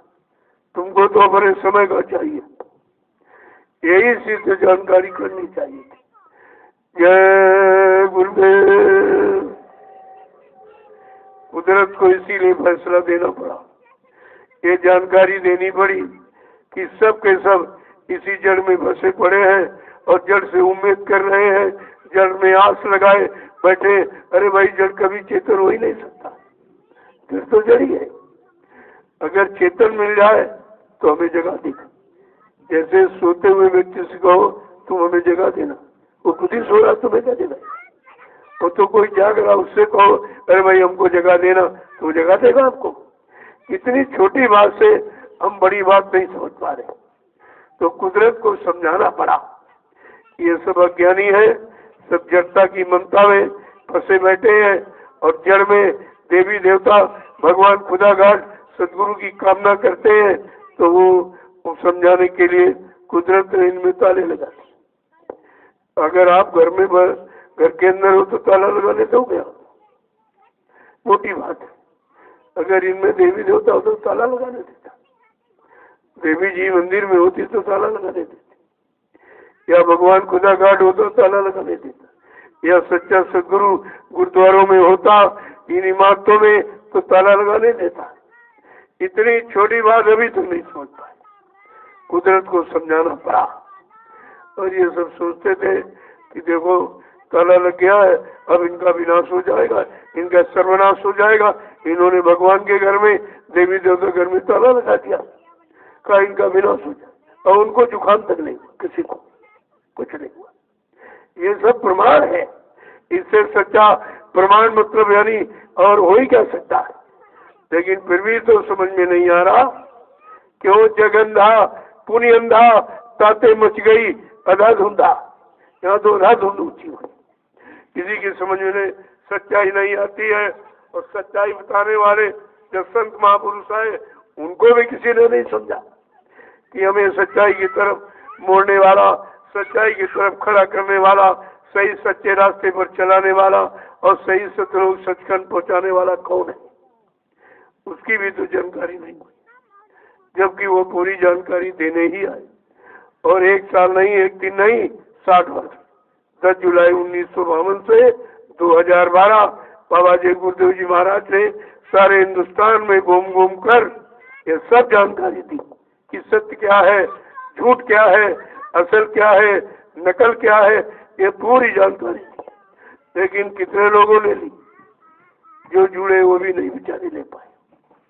जिन 45 करोड़ जीवों को सही सच्चे रास्ते पर जगा के खड़ा किया, उनमें से तो किसी ने नहीं पाया, किसी ने नहीं समझ पाया।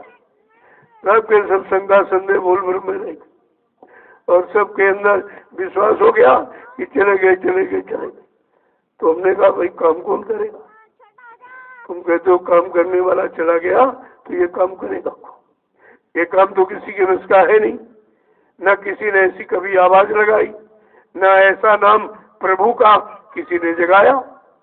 जो नाम जगाए गए उनका तो इतिहास है कि सतयुग में योगियों ने हरि नाम जगाया और त्रेता में ऋषि मुनियों राम नाम जगाया और द्वापर में कृष्ण नाम जगाया गया। वो नाम काल शक्तियों के थे और काल देश की व्यवस्था को ठीक करने आए, लेकिन जीवात्मा जगाने के लिए नहीं आए थे। किसी ने किसी की जीवात्मा को नहीं जगाया। वो इतिहास है। और कलयुग का ये जय गुरुदेव प्रभु नाम है। यही बात यहीं पर समझनी चाहिए थी कि प्रभु नाम का प्रचार यहाँ कभी किसी ने कराया ही नहीं।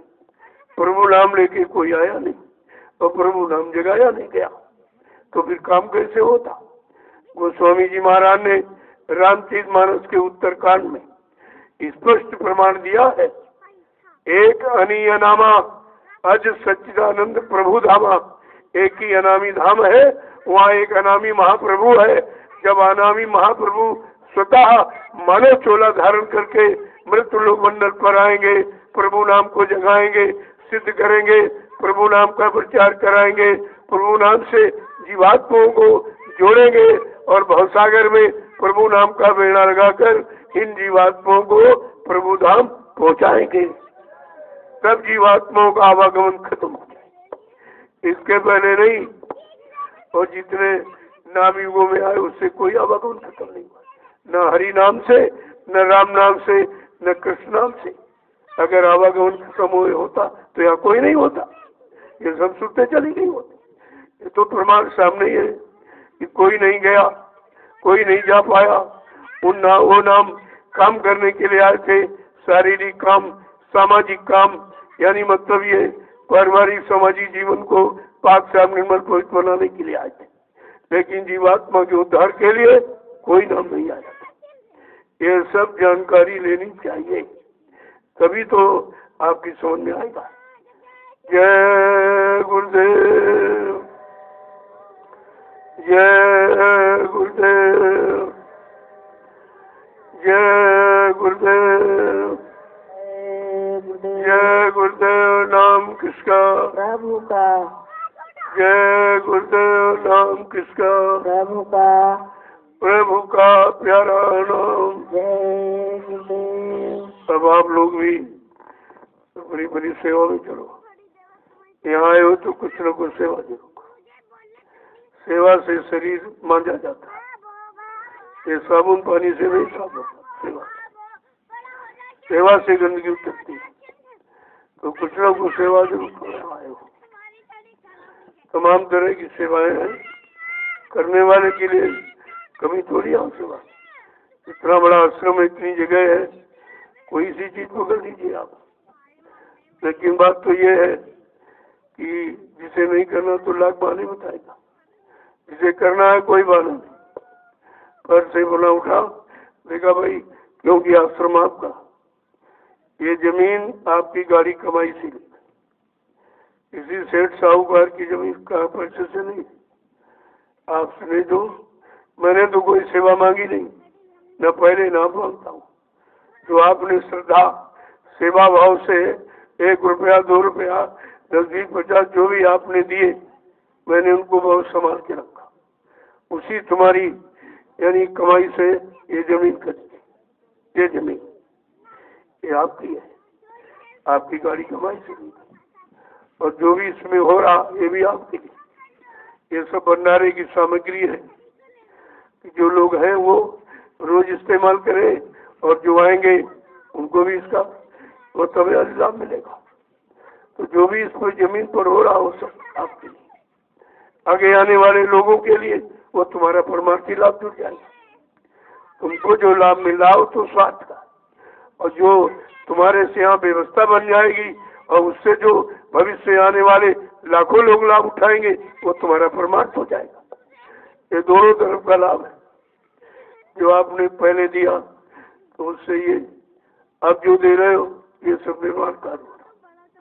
ये सब देखिए तुम्हारी एक एक पाई को सब सही जगह लगाया जा रहा ताकि उसका लाभ लोगों को मिले, और नहीं लगेगा तो जिसको दोगे वो भुगता बन जाएगा, उसका भार हमें ढोना पड़ेगा।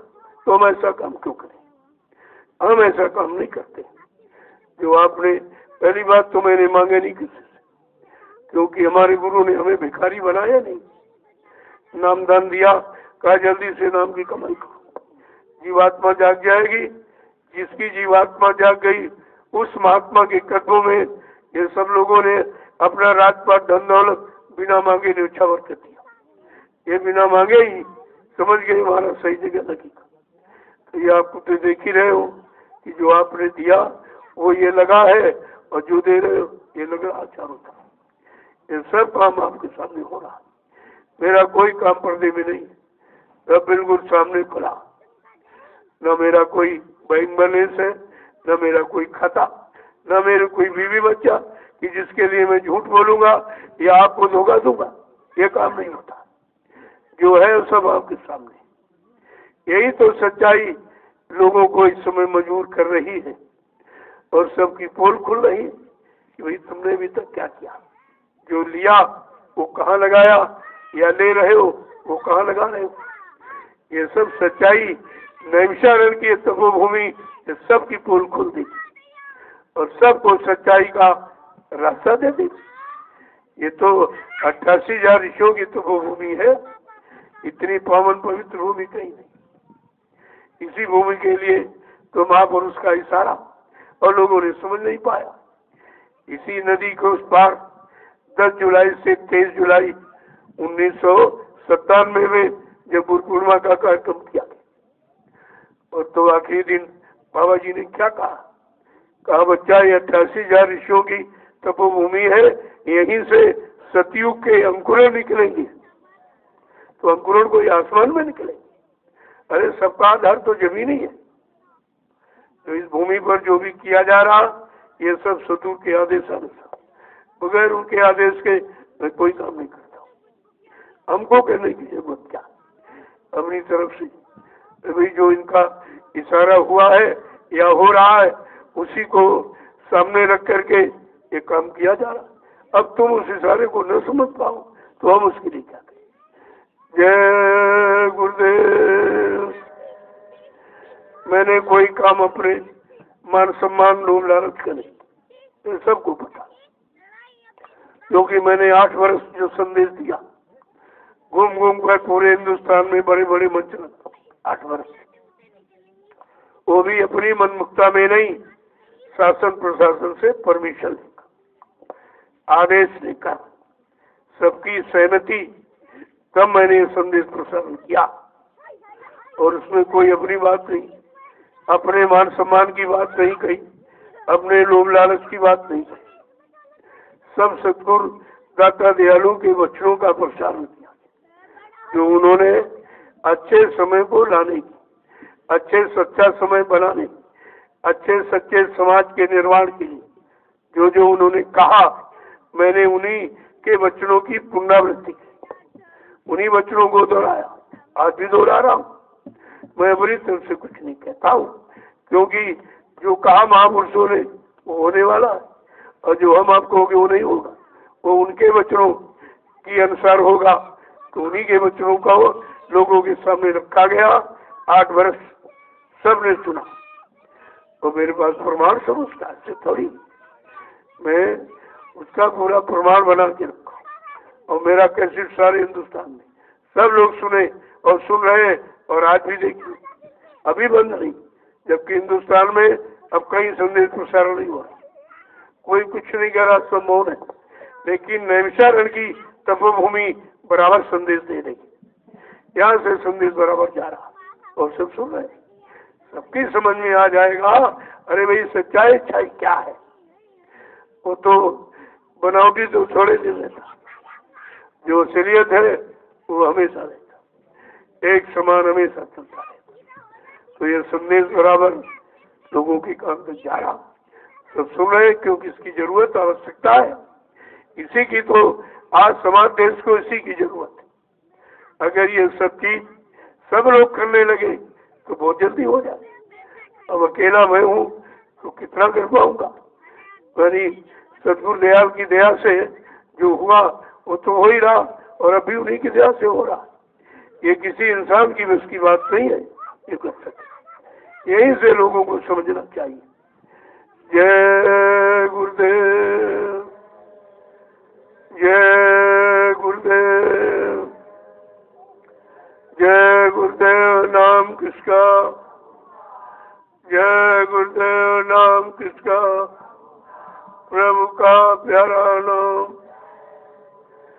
अब आप लोग देख लो, कोई सेवा हो तो थोड़ा सोचने लग जाओ, क्योंकि यहाँ आए हो तो कुछ ना कुछ करो, कुछ ना करो चुपचाप बैठ के भजन करो, बेकार मत बैठो। तो परिवार छोड़ के आए हो, बाल बच्चों को, खेती दुकान दफ्तर, तो कुछ ना कुछ करिए आप। और ये भंडारे की रोटी ऐसे मत खाओ, कुछ करो। सेवा करके खाओगे तो ये हजम हो जाएगी, और नहीं तो विकार पैदा कर दे, क्योंकि ये तो लाखों लोगों का अनाज है, एक का तो है नहीं। तो तुम उसे खा के कैसे हजम करो?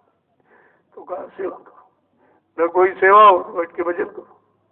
4 तरह की सेवाएं हैं, तन की, मन की, और धन की, और सूरत की। ये भजन सूरत की सेवा आप वो कीजिए, और उसे सुबह शाम तो यहाँ आपको कराया जाता। यही तो लोगों के सामने एक सच्चा परिचय है कि सुबह शाम हमें आपको क्या करना चाहिए। सुबह शाम परमात्मा का भजन करना चाहिए, तो सुकून शांति बनी रहेगी, सब अच्छा रहेगा। और नहीं करोगे तो परेशान हो जाओगे। क्यों? ऐसे बिन हरि भजन खगेसा, और मिट्टी है न जीवन के कलेसा। जिंदगी में आने वाले जितने क्लेश, दुख, तली, मुसीबत, आपत्ति है, कहा वो भगवान के भजन से जाए। वो पूजा पूजा से नहीं जाएंगे, वो जड़ पूजा नहीं, चेतन पूजा। ये भजन चेतन पूजा है, और शरीर इंद्रियों से जड़ पूजा करते हो। तो जड़ पूजा जड़ सामान पाने के लिए, और चेतन पूजा भगवान को पाने के लिए। ये दोनों पूजा है आपके सामने, चाहे दोनों कर लो चाहे एक करो। महात्मा किसी की आलोचना नहीं करते, कोई आलोचना नहीं, कोई व्यवस्था बिगाड़ते नहीं, दोनों की जानकारी देते हैं। जब शरीर इंद्रियों से करोगे तो शरीर इंद्रियों को लाभ मिलेगा, और आत्मा से करोगे तो आत्मा को लाभ मिलेगा। ये दोनों बातें। शरीर इंद्रियों से जो भी पूजा पाठ, तीर्थ व्रत, दान हवन, जप एवं गंगा स्नान करते हो, तो उससे क्या मिलेगा? मान मिलेगा, सम्मान मिलेगा, सामान मिलेगा। अगर आत्मा से भजन करोगे तो भगवान मिलेगा। ये दोनों चीजें मानेगी।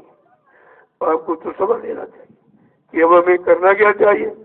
अरे अगर भगवान मिल जाए तो ये सारा सामान तो सीधा दिया हुआ, ये तो तुम्हारे पीछे चल पड़ेगा। ये जितना भी सामान आप देख रहे हो तो आपको ये सब तुम्हारे पीछे चल पड़ेगा, अगर भगवान मिल जाए। जय गुरुदेव, जय गुरुदेव। अब आप चलिए देख लो, कोई सेवा है, ये जिम्मेदारी से पूछ लो।